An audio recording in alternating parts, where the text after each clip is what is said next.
आज की तारीख में दो चीजों से सब लोग बहुत परेशान हैं। एक है गाड़ी में तेल की टंकी और दूसरा देश में पीएम की नोटंकी। सब परेशान है, इसका मतलब ये नहीं है कि सबके सब परेशान है। परेशान सिर्फ वो लोग हैं जिनमें थोड़ी बहुत अक्ल बची है, बाकी तो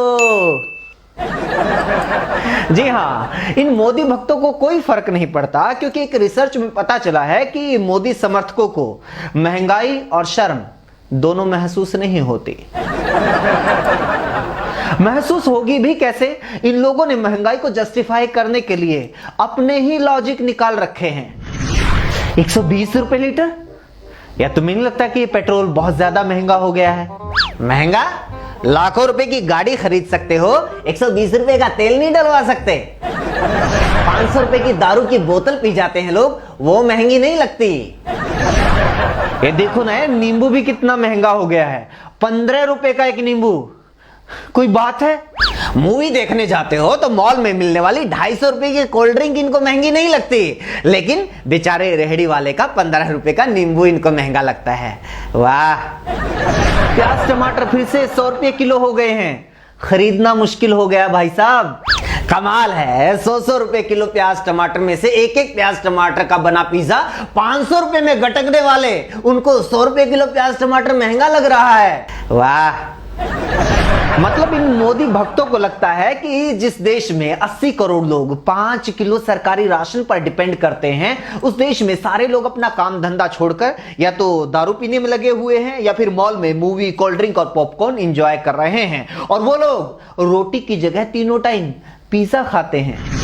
लोगों को बेवकूफ बनाने के लिए कई कई दिनों, कई कई हफ्तों, कई कई महीनों में होने वाली एक्टिविटीज को इस तरह से ये लोग जनरलाइज करके पेश करते हैं मानो आम आदमी रोज ये काम करता हो। लग्जूरियस एक्टिविटीज को रूटीन एक्टिविटी की तरह पेश किया जा रहा है।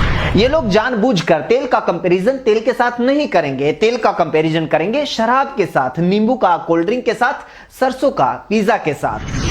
आप इनसे दिवाली पर बहस करोगे तो ये होली का लॉजिक लेकर आ जाएंगे, होली पर बात करोगे तो ये क्रिसमस पर पहुंच जाएंगे, क्रिसमस पर बात करोगे तो ये बसंत पंचमी का एग्जाम्पल लेकर पहुंच जाएंगे। इन लोगों से बहस करने का मतलब है भैंस नहीं, भैंस तो फिर भी बीन की आवाज पर थोड़ा बहुत नागिन डांस कर लेगी। इन लोगों से बहस करने का मतलब है भैंस के स्टेचू के आगे बीन बजाना। मतलब ये लोग लॉजिकली इतने पुअर नहीं, ये इतने दरिद्र, जी हाँ, लॉजिकली इतने दरिद्र होते हैं कि आप अगर इनसे ये भी कहेंगे यार इस बार गर्मी बहुत ज्यादा हो गई है, इस गर्मी ने तो जान निकाल दी है। अबे अब तुझे गर्मी बहुत ज्यादा लग रही है, दिसंबर जनवरी में तुझे सर्दी बहुत ज्यादा लगती थी। अरे सर्दियों में जिस धूप के लिए तरसता था, अब वही धूप तुम्हारी जान निकाल रही है। खैर छोड़िए, अब बात करते हैं उस चीज की जो जल्द ही देश में देशद्रोह की कैटेगरी में आने वाला है, ऑलमोस्ट आ ही गया है। लॉजिक, फैक्ट, आंकड़ों की बात करते हैं। फैक्ट ये बताते हैं कि भारत में रसोई गैस सिलेंडर से लेकर पेट्रोल डीजल के रेट दुनिया भर में सबसे ज्यादा हो गए हैं। कम से कम फ्यूल महंगा खरीदने के मामले में हम विश्व गुरु बन चुके हैं। #Thank you Modi ji.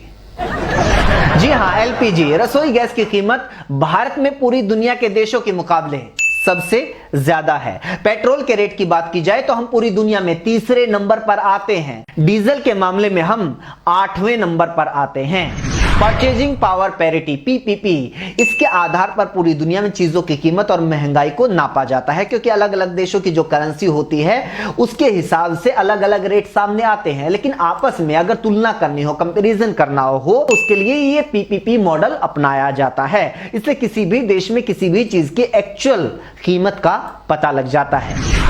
अब भारत में लोगों की जेब इतनी ढीली क्यों होती है, इसका जवाब भी सुन लीजिए। ऐसा इसलिए होता है क्योंकि भारत में जो सरकारें हैं वो फ्यूल के ऊपर पूरी दुनिया के मुकाबले लोगों से सबसे ज्यादा टैक्स लेती हैं। भारत में 69% इटली में इसके मुकाबले कम 64%, फ्रांस में 63%, जर्मनी में 63%, ब्रिटेन में 62%, स्पेन में 53%, जापान में 47%, कनाडा में 33% और यूएस में सिर्फ 19% लोगों से टैक्स वसूला जाता है। ये आंकड़े Petroleum Planning and Analysis Cell Indian Oil Corporation के हैं, यानी इस पर पूरी तरह से यकीन किया जा सकता है। आज की तारीख में अगर पेट्रोल के ऊपर टैक्स की बात की जाए तो महाराष्ट्र में 100 रुपए के पेट्रोल पर 65 रुपए टैक्स के तौर पर लिए जाते हैं। इसमें केंद्र और राज्य दोनों सरकारों का टैक्स शामिल है। आंध्र प्रदेश में भी 65 रुपए, मध्य प्रदेश में 61 रुपए, केरल में 61 रुपए, राजस्थान में 60, छत्तीसगढ़ में 55 और इसी तरह से नीचे आते आते गुजरात में 46 रुपए टैक्स के रूप में वसूले जाते हैं 100 रुपए के पेट्रोल के ऊपर। लगभग आधे से भी ज्यादा देश में कार या बाइक चलाने वाले को वाहन खरीदते हुए हजारों रुपए टैक्स देना पड़ता है। फिर रजिस्ट्रेशन के वक्त फिर पेट्रोल डीजल के ऊपर टैक्स देना पड़ता है, फिर टोल के ऊपर टैक्स देना पड़ता है, इंश्योरेंस के ऊपर टैक्स देना पड़ता है, अलग अलग चीजों के ऊपर टैक्स देना पड़ता है।